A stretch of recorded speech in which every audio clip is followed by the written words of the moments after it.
Hailey Bieber's at it again with her glazed nails, and this time they are pink glazed nails. So you know I had to try this one because pink is my favorite color to do on my nails.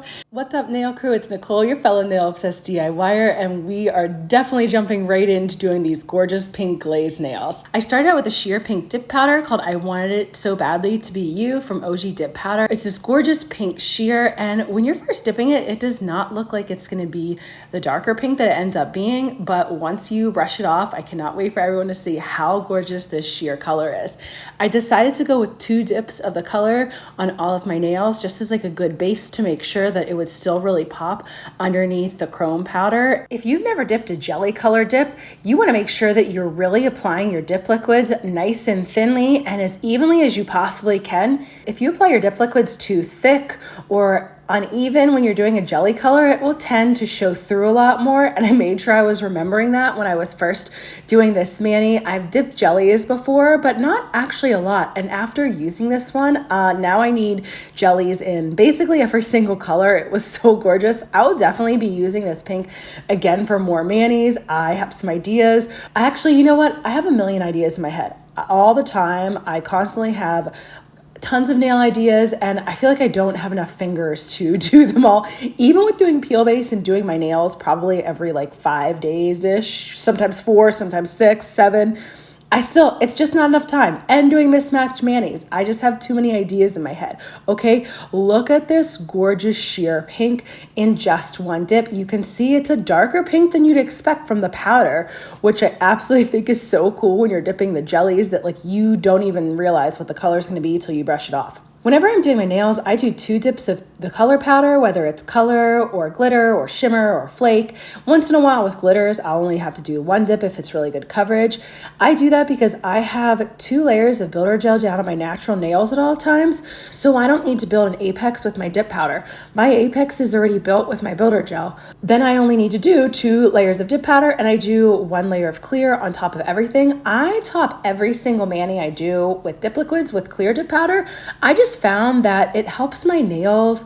I don't know, it gives me the exact thickness I want, and it really helps when you're buffing and you're filing that you don't accidentally buff or file too much of your dip powder off and accidentally buff into the color or into the glitter. I don't have to buff a lot with these liquids, the OG dip liquids, because they go on pretty thinly.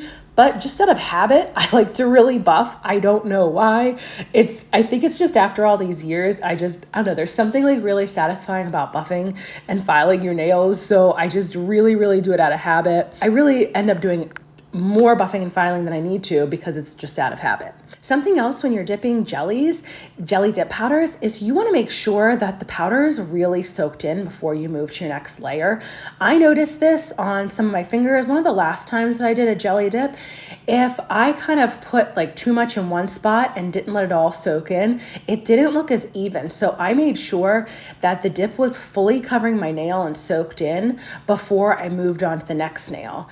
And you can see here the jelly is super even, and that's the look that we're going for. Like if you have a jelly powder on your nails, you definitely want it to be really even because it's sheer, and if it's not even, it's going to show right through.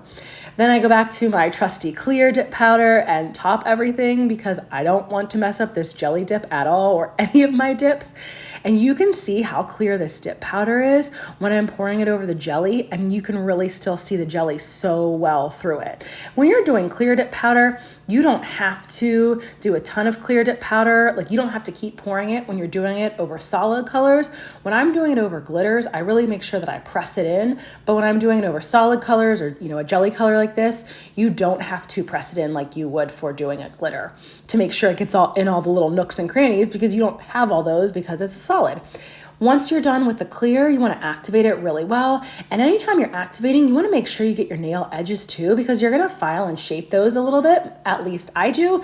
And like you can see, I got a little bit too much dip on the one side of my middle nail. So I made sure that I put a lot of activator there so that I could file and shape really, really nicely and buff it all nice and smooth. I did my buffing and shaping off camera. Let me know in the comments if you guys want me to do a video all about how I buff and shape, because I rarely show it in videos. I just feel like everybody has their own techniques. But if you want me to show it, drop me a note. Let me know. Do you want me to show how I buff and shape? So now my nails are buffed, shaped. I wiped them off with isopropyl alcohol, a lint-free wipe, and then I went around inside, around the cuticles with the little micro swab just to make sure that I don't have any leftover product in my cuticles before I start on with my gels. You want to do a full layer of gel base over all your nails and cure it for 30 seconds. When I'm using chromes, I like to be extra careful with my gels and make sure I don't get any on my skin and make sure I cap my edges with both the gel base and the gel top, because when you're using chrome will stick to everything. Literally anywhere there's a drop of gel, your chrome is going to stick. So you really want to make sure that you clean all the chrome off your skin. Plus, you've heard me say this a million times, you don't want to get any gels on your skin because that leads to gel allergies, and you know how much I love my gels. I'm not trying to give them up for a gel allergy unless I absolutely have to. Once you've done your full layer of gel base and cured that, then you want to go in with your gel top. And I'm trying a new technique that I tried in a video the other week. I'm curing my gel top longer than I normally do. I used to only flash cure at 10 seconds for chroming, but I saw this video from Christy Meekin on her Facebook channel. She is a professional nail artist and she does unbelievable stuff. And she was showing how chromes work so much better when you cure the gel top coat a little bit longer. You have to make sure you're using a no wipe because chromes will not work as nicely if you're using a gel top coat that you need to wipe. So I applied gel top coat over all my nails and made sure I capped my edges because I wanted my edges to have chrome on them as well. And instead of curing it for 10 seconds, you cure it for 20 seconds. This was a huge difference. Up until last week, I've always only cured my gel top coat for 10 seconds. But I have to say, from watching her video, seeing the difference in chroming your gel top coat for 10 seconds of flash curing versus 20 seconds of flash curing, the chrome goes on so smoother. I was blown away the first time I tried it, and now this is the second time I'm trying it. You can see how insanely smooth the chrome is going on your gel top coat that's been cured for 20 seconds. Now, the gel top that I'm using is a 30 to 45 second cure. But if you're using one that's 60 seconds, like the one that I used last week was a 60-second cure for the gel top coat. So I flash cured 30 seconds and it still worked the same. Beautifully even chromed nails. I was so excited about this.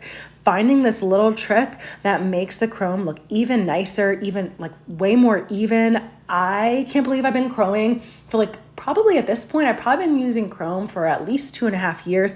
I don't know, everything's kind of blending together at this point after this many years of doing my nails. And all this time, I've been not chroming long enough. You take your eyeshadow applicator, you rub the chrome in your nails, and you really rub it in well. You don't press down super hard, you just make sure that it's rubbed in nicely. And then I like to go around it with one of the clean sides of the little eyeshadow applicator and make sure that it's really rubbed in. And then I take a clean fluffy eyeshadow brush and go around and get any excess powder off so that when I do my gel top coating, that I don't have excess chrome powder stuck everywhere. Something else that I recently started doing from learning from Christy Meekin, I'll make sure I link her YouTube in the description. She is amazing. I love watching her videos. You want to finish curing your chrome layer after you've applied the chrome. So after you rub your chrome in, you want to go pop your nails back into the lamp. So I put my nails back in for another 20 seconds just to be safe, to make sure that the chrome layer is fully cured. Then you want to go back in with not just gel top, but you want to use a gel base first. This is going to help your nails last. And I've been doing this for a really long time because I always knew that gel top coat needed a gel base to adhere better. So when she showed this, I was like, yes, I'm doing it right. I saw a nail tech do it a while ago, and that's why I've been doing it. So when I saw her video and she did the gel base too, showing how well it will adhere, I was super excited because I had already been doing that.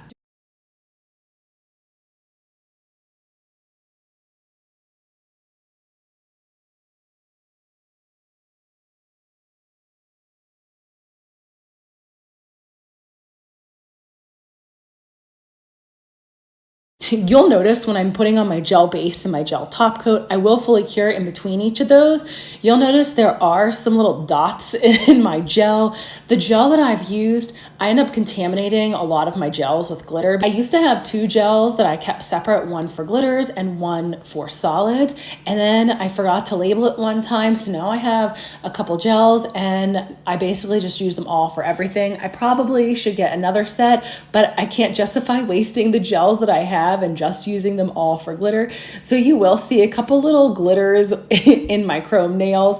That is not from when I was chroming. That is because I am sloppy when I do my nails, and that is from getting glitters in them from other manis that I've done. Whenever you're using your gels to do your top coating or anytime you're using them, I like to go around with an angled eyeshadow brush or some kind of pointy nail tool and make sure that I don't have any gel on the outsides of my nails. Using an Orangewood stick dipped in isopropyl alcohol worked great. I was really surprised, and I'll be doing that once in a while too, not just using an eyeshadow brush.